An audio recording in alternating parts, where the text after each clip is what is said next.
Welcome to myAfrican affairs. Across the eastern Libyan city of Derna, thousands died and thousands more still missing after a catastrophic flood hit the city in the early hours of Sunday morning.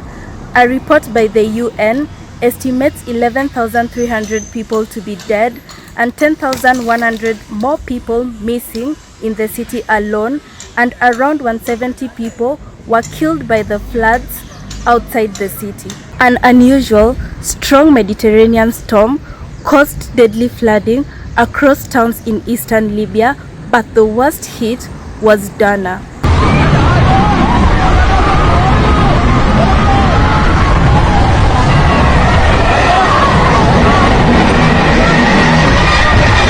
As the storm hit the coast, residents reported to have heard when the two dams collapsed. Floodwaters gushed through the city of Derna, breaking through buildings and washing people out to the sea. When the two dams outside the city collapsed, they unleashed a powerful flood.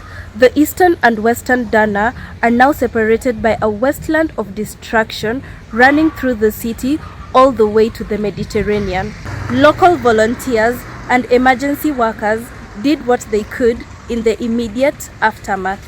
Rescuers have been looking for survivors in collapsed buildings with little hope. Almost all they find are dead bodies, and more are believed to be under crumbled cement. Abdel Wahab Harun, 21 years of age, said that on Sunday alone he recovered 40 bodies.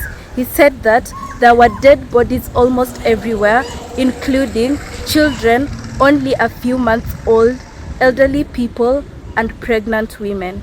Volunteers says that most bodies have decomposed and are even hard to identify, and officials have confirmed that there will be a mass burial.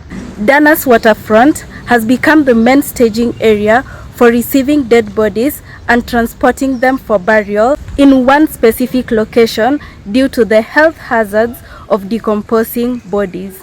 Two female volunteers from Derna told CNN that the bodies they were seeing were no longer identifiable because all decomposing bodies looked the same. Along the damaged promenade, volunteers have been looking through the sea for washed up bodies. The blue crystal water has now turned into a murky brown.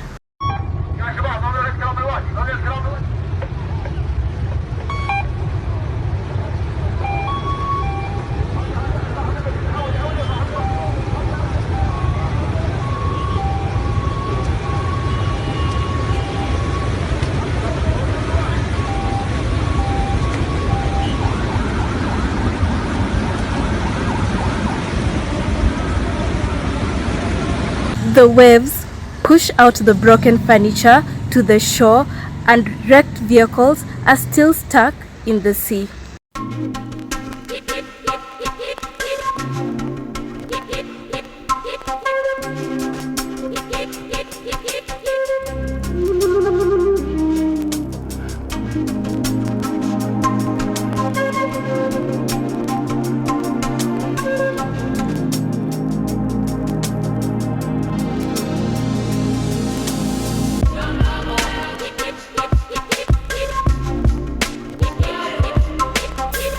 A UN official on Thursday said that the casualties could have been avoided. According to World Meteorological Organization head Petteri Talas, if the meteorological services had been operating normally, then they would have issued warnings.